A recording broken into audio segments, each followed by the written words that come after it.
आप सभी बहन भाइयों के लिए राधे राधे।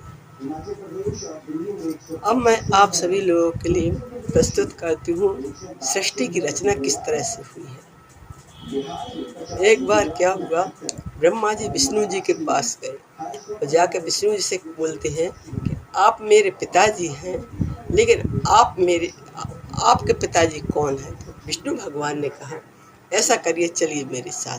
विष्णु भगवान और ब्रह्मा जी दोनों एक साथ गए। एक साथ पहुंचने पर वो काफ़ी दूर चलते चलते चलते चलते एक पर्वत पर पहुंचे। उन्होंने बहुत ऊंचा पर्वत था, उस पर्वत को जाके दोनों ने पकड़ के काफ़ी हिलाया। तो पर्वत को हिलाते हिलाने के बाद उसमें से सोने का स्तंभ निकला, बिल्कुल लाल अंगारी की तरह सोने का स्तंभ निकला। तो उस स्तंभ को हिला तो उसमें से शिव जी, जो बोलते हैं शिव जी की ज़्यादा लिंग की पूजा होती है, तो अब ब्रह्मा जी कहने लगे कि इनके मुंह उससे तो नहीं, हाँ पैर उससे तो नहीं है, मुंह नहीं है। तो विष्णु जी ने कहा, ऐसा करिए कि आप ऊपर की ओर जाइए, मैं नीचे की ओर जाता, आप सिर का पता लगाइए, मैं पैरों का पता लगाता हूँ। ब्रह्मा जी कहने लगे, अच्छा ठीक है। तो ब्रह्मा जी ऊपर की ओर गए सिर का पता लगाने, और विष्णु जी नीचे की ओर सिर का पता लगाने गए। तो क्या हुआ कि अब भोलेनाथ का सिर पैर तो दोनों नहीं थे, तो विष्णु जी ने तो अपने सोच लिया कि भाई हमें पैर नहीं मिले। लेकिन ब्रह्मा जी ने क्या किया, केतकी का फूल मिला उन्हें, तो केतकी से के फूल से कहा कि आप विष्णु भगवान के सामने झूठ बोल देना कि हाँ ब्रह्मा जी को सिर मिल गया है। सिर तो केतकी कहने, नहीं मैं झूठ नहीं बोल, नहीं कि मैं आपके बहुत खुशबू भर दूंगा और आप सब देवताओं के ऊपर चढ़ेंगे, आप झूठ बोलने के लिए तैयार हो जाइए। केतकी मान गई, झूठ बोलने को तैयार हो गए। उसके बाद उनको गाय मिली, तो गाय से भी बोला कि आप ऐसा करिए कि आप झूठ बोल जाइए विष्णु जी के सामने कि हाँ इनको सिर मिल देखा है इनने। तो गाय के लिए मैं झूठ नहीं बोलूँ कि नहीं कि आप सब आपके देवता में 36, आपके शरीर में 36 करोड़ देवता है, आपका पूजन होगा, आप झूठ बोल जाए। गाय भी तैयार हुए। अब ब्रह्मा जी विष्णु जी के पास आए, तो विष्णु जी से पूछा कि आपको पैर मिले? विष्णु जी सत्यवादी, उन्होंने मना कर दिया कि नहीं मुझे कोई पैर नहीं। अब ब्रह्मा जी से पूछा कि आपको मिले? तो ब्रह्मा जी ने बोले कि हाँ। तो विष्णु जी ने बोला, आप सच बोल रहे हैं? कि हाँ हम सच बोल रहे हैं, जबकि झूठ बोल रहे थे ब्रह्मा जी। तो अच्छा हमारा विश्वास नहीं है तो केतकी से पूछ लो। केतकी से पूछा तो केतकी ने हाँ इनको सिर मिल गया है। फिर कोई और विश्वास नहीं हो तो आप गाय से पूछ लीजिए। तो गाय ने ही बोल दिया कि हाँ इनको सिर मिल गया। इतने में शंकर जी प्रकट कहने, आप ब्रह्मा जी झूठ बोल रहे हो, केतकी तुम भी झूठ बोल रही हो, गाय तुम भी झूठ बोल रही हो। तब केतकी से बोला कि मैं तुम्हें श्राप देता हूँ कि मेरे ऊपर आपके फूल की पूजा नहीं होगी, सब देवताओं को चढ़ेगा, लेकिन मेरे ऊपर केतकी का फूल कभी नहीं चढ़ेगा। और गाय को उन्होंने श्राप दिया कि देखो आपका मुंह हमेशा गंदा रहेगा, आप झूठ बोली हो, आप जो भी गौदान करता है तो मुंह सिर में टीका लगा, पीछे से पूंछ पकड़ के गौदान करता है, तो मुंह गाय का गंदा होता है। तो उन्हें श्राप मिली हुई है। अब जो ब्रह्मा जी के जिस मोह से ब्रह्मा जी झूठ वो, उस मोह को उन्होंने काट दिया। जो उनका रक्त बहा, ब्लड बहा, जो उससे एक नदी तैयार हुई। उस नदी में आज भी कोई हाथ भी नहीं, मुंह तो नहाना धोना तो मुंह भी नहीं, हाथ भी नहीं धोता है उस नदी में। अब उसके बाद काफी समय बाद श्री भोलेनाथ ने, शंकर जी ने ब्रह्मा जी से कहा कि आप रचना करिए, संख्या बढ़ाइए, संसार की रचना करिए। तो शिव जी ने अपना आधा रूप नारी का, आधा पुरुष अर्धनारीश्वर बनाया। ब्रह्मा जी से कहा कि आप अलग अलग इस तरह से स्त्री पुरुष का निर्माण कीजिए। तो उन्होंने पहले मनु और शत्रुपा को बनाया। उसके बाद उन्होंने पहले जितने स्त्री पुरुष बनाए सबको, जैसे शंकर भगवान अर्धनारीश्वर, इसी तरह बना दिया। तो जब शंकर भगवान ने और विष्णु भगवान ने आकर देखा तो उनको ब्रह्मा जी से कहे जी आपने क्या किया, मैंने तो अलग अलग बनाने का बोला था। तो वो कहने लगे कि ये तो कि हमने जैसा आपका देखा वैसा बनाया। इस पर विष्णु भगवान को काफ़ी हंसना आ गया। तो विष्णु भगवान जी को शंकर जी ने श्राप दिया, क्यों वो सब किन्नर रूप में थे। सृष्टि का निर्माण सबसे पहले किन्नर से ही शुरू हुआ है, इसलिए कोई बच्चा होता है, किसी के लड़का लड़की, किसी की भी शादी कुछ भी होती है तो किन्नर जाते हैं और किन्नर का सब लोग सम्मान करते हैं, पैसा भी देते हैं, उनसे आशीर्वाद भी दिलवाते हैं। क्यों, पहले सृष्टि की रचना हुई जब किन्नर का ही। तो विष्णु भगवान के लिए शंकर जी ने श्राप दे दिया कि आप भी किन्नर बनेंगे। विष्णु भगवान ने, क्यों लीला तो थी वो सब, विष्णु भगवान जी ने स्वीकार कर लिया। उसके बाद ब्रह्मा जी ने मनु और शत्रुपा को किया। तो मनु और शत्रुपा से 3 बेटियां और 2 बेटे हुए। उत्तानपाद बेटा और प्रियवत, और 3 बेटियां। जो सबसे बड़ी बेटी थी वो प्रसूति थी, जो दक्ष प्रजापति की पत्नी बनी। फिर उसके बाद क्या हुआ कि ये तो यहाँ का हो गया कि दक्ष की पत्नी बनी प्रसूति।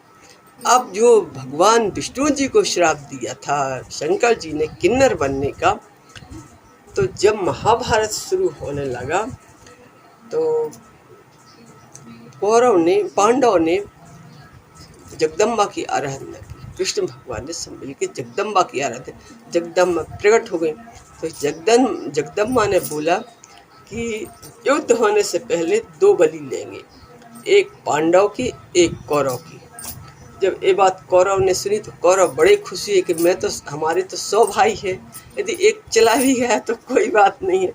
लेकिन पांडव 5 भाई थे, तो कृष्ण भगवान को चिंता थी बात कि पांडव तो 5 है, पांडव को भी चिंता थी और बहुत चिंतित हो गए।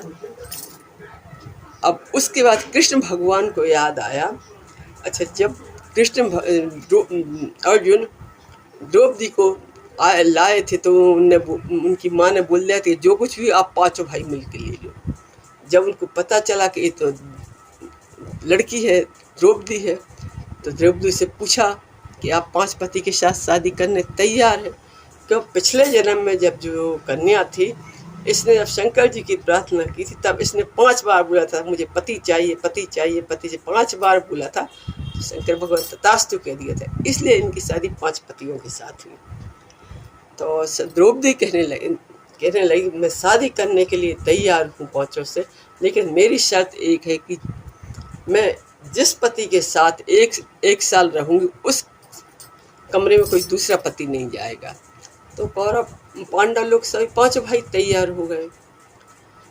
अब भीम के पास 1 साल के लिए द्रौपदी थी।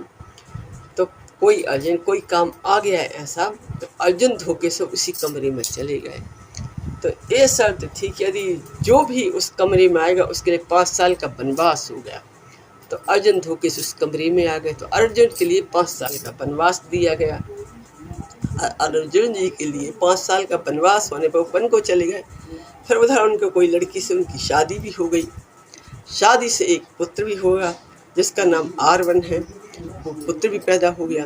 अब 5 साल बाद अर्जुन तो अपने हस्तिनापुर लौटा, लेकिन वो उनकी पत्नी और वो बालक जंगल में रहा, कैसे भी भरण पोषण करती रही वो। उसके बाद वो लड़का भी धीरे धीरे बड़ा हो गया। जब ये युद्ध का मौका आया तो श्री कृष्ण भगवान को इस बात का ध्यान है कि अर्जुन अब मौका है, अब अपनी बेटी को बुलाइए। तो अर्जुन जी लेने गए तो बेटा साथ में आ गया। तो बेटा कहने लगा R1 की हम इसको मारूंगा, इससे लड़ूंगा, इससे मारूंगा, इसको मारूंगा, इससे लड़ूंगा। तो कृष्ण भगवान ने कहा कि आपको लड़ना नहीं है, आपकी तो बलि दी जाना है।